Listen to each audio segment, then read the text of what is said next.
We move on now to the last passage of the PSAT reading, and it's a dual passage. So you're going to have one of these dual passages in every PSAT and every SAT.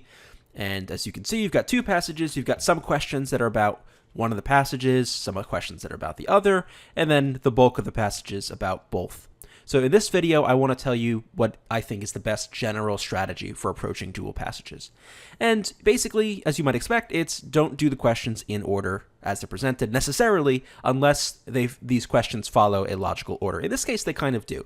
The order you want to do them in is do all questions for the first passage alone.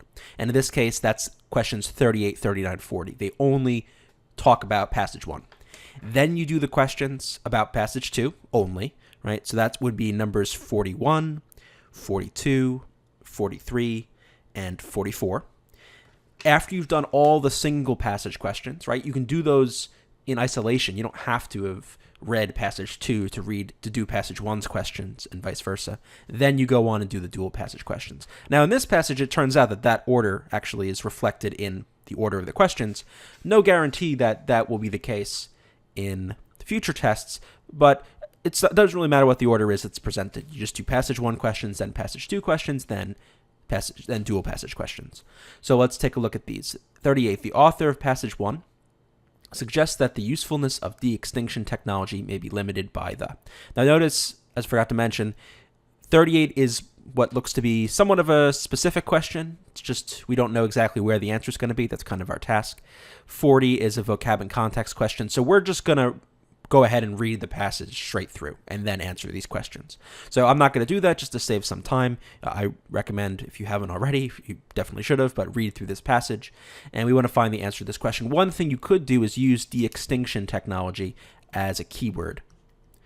Perhaps if we see the phrase de-extinction technology or something like that might indicate where the answer is going to be.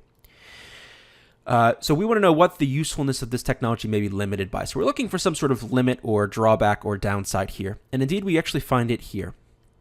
Thanks to new developments in genetic technology, that DNA may eventually bring the animals back to life. There's your de-extinction part. Only species whose DNA is too old to be recovered, such as dinosaurs, are the ones to consider totally extinct bodily and genetically. So there we go. The limitations on this technology is age. If they were extinct too long, it's not going to work. So we look at the choices. It's going to be choice D. Let's just check the rest. The amount of time scientists are able to devote to genetic research. Doesn't say anything about that in the passage. Relationship of an extinct species to contemporary ecosystems. I think it mentions ecosystems. Yes, it does here. But doesn't say that that's going to be a limit on it. Just that it'll be kind of a benefit to protect endangered species or to bring back extinct species to kind of restore the ecosystem. But it says nothing about how this would limit the technology. Complexity of the DNA of an extinct species. I don't think it mentions anything about complexity of DNA. So we can get rid of that. But they do mention choice D, which is in these lines. Now here, this question has been answered. We're looking lines 9 to 11. So that's going to be choice B. We'll just check the rest just to double check. Lines 7 to 9. Thanks to new developments in genetic technology, that DNA may eventually bring the animals back to life. It says nothing about limits. Just talks about the technology itself. Line 13. It will be expensive and difficult. So that seems like it is a limit, I suppose, right? It's expensive. So if there were one on cost, that might be an answer. And they say it's difficult. That's great, but it doesn't tell us why, right? In 38, we had a reason why it's difficult or what a limitation might be.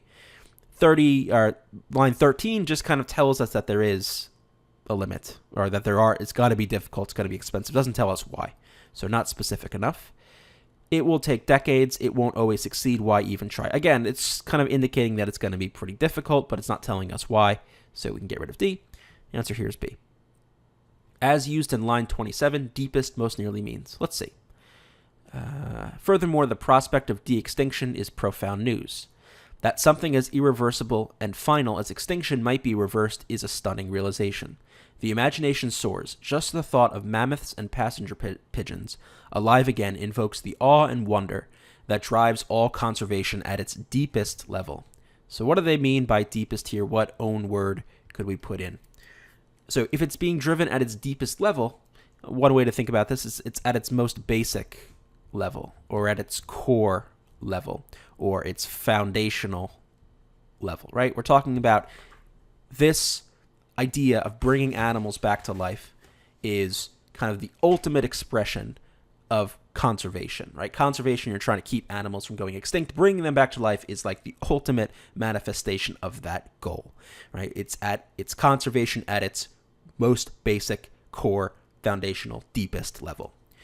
Most engrossing, this means like captivating or interesting. I mean, certainly it is, I suppose, interesting, but it's not capturing this idea of foundational. And deepest and engrossing are just not really synonyms. So we can get rid of A. Most challenging. I mean, maybe it's challenging. We read that a little bit earlier, but that's not what's going on in this particular usage of the word deepest. Most extensive. Be careful here, because this actually seems the closest so far. So at its most extensive level, I suppose on some sense it's extensive, right? It's developed and all-encompassing, but doesn't really seem to fit as a synonym for deepest, nor really as a replacement for the words that we've chosen. But D looks really good, most fundamental. That fits with basic, core, and foundational. So we like choice D. To learn more about Reason Prep's SAT, SAT subject test, and ACT video courses, go to reasonprep.com/enroll, and you can find the link in the description below the video.